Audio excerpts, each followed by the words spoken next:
بے شمار حدیثوں میں آتا ہے. ذرا اپنے ذہن میں یہ موری کے پہاڑ، میرے کے اور یہ آگے چک کی طرف کی پہاڑیاں، یہ باقی جن علاقوں کے لوگ ہیں اپنے اپنے گاؤں کی پہاڑیاں ذہن میں لائیں. آ گئی. پھر رات کا پیر، پچھلا پیر آ گیا. بستر کو چھوڑ کر وضو کر کے پچھلے پیر ان پہاڑوں میں کوئی بندہ نکل جائے اور اپنے لیے نہ مانگے، قبرستانوں میں نکل جائے، اپنے لیے نہ مانگے. درجنوں حدیثیں صحابہ نے کبھی حضور کو رات کے پچھلے پیر قبرستانوں میں دیکھا، کبھی پہاڑوں میں دیکھا، کبھی جنگلوں میں غاروں میں دیکھا مختلف مقامات پر، لیکن جس نے بھی حضور کو جہاں دیکھا وہیں پر حضور کو امت کی محبت اور غم میں روتے ہوئے دیکھا ہے.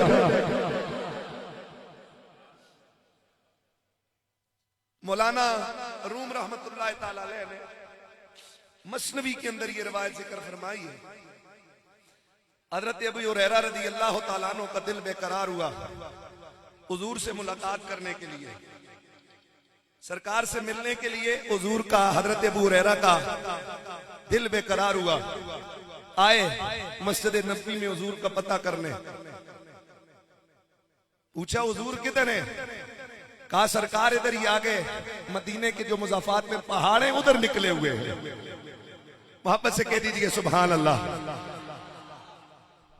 وَالضُّحَا مُکھڑا وَاللَّيْلِ ظُلْمَ مَا زَاغَ کاجل پایا ہے لوکی رل مل کے دینے وارب یار بڑھایا ہے. محبت سے بولے وارب یار. سرکار ابو ہریرہ نے پوچھا حضور کدھر گئے؟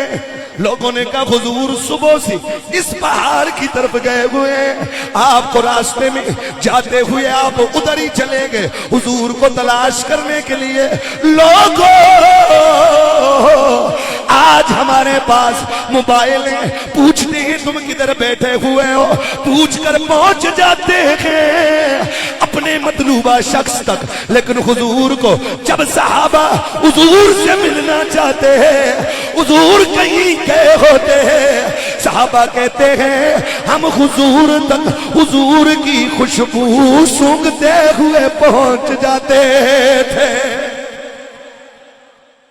کیونکہ میرا نبی جن راہوں سے گزرتے تھے صحابہ کہتے ہیں ہم ان راستوں پر جاتے خوشبو سے محسوس ہو جاتا تھا کہ ابھی ان راہوں سے خدا کا یار گزر کے گیا ہے.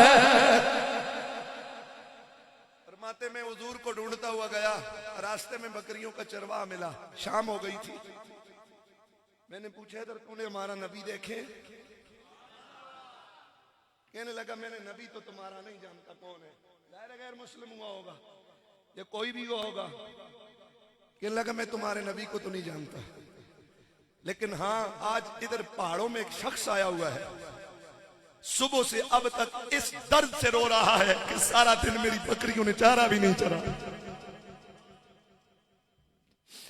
وہ بکریاں بھی کڑے ہو کر اس کے درد بھرے جملے سارا دن سنتی رہی. آج میں ابھی شام کو بکریوں کو بھوکا واپس لے کے آیا ہوں، کیونکہ اس کی آواز میں درد اور سود اتنا تھا کہ جانور بھی سارا دن حضور کی وہ صدا سنتے رہے. پوچھا وہ بندہ کیا کہہ رہا تھا؟ کہا بار بار ایک جملہ میں نے بھی اس کی زبان سے سنا ہے، صبح سے لے کر اب شام ہونے کو ہے، غار میں سجدے میں پڑا ہوا ہے اور ایک ہی جملہ کہہ رہا ہے اللہ اللہم رب ہب لی امتی.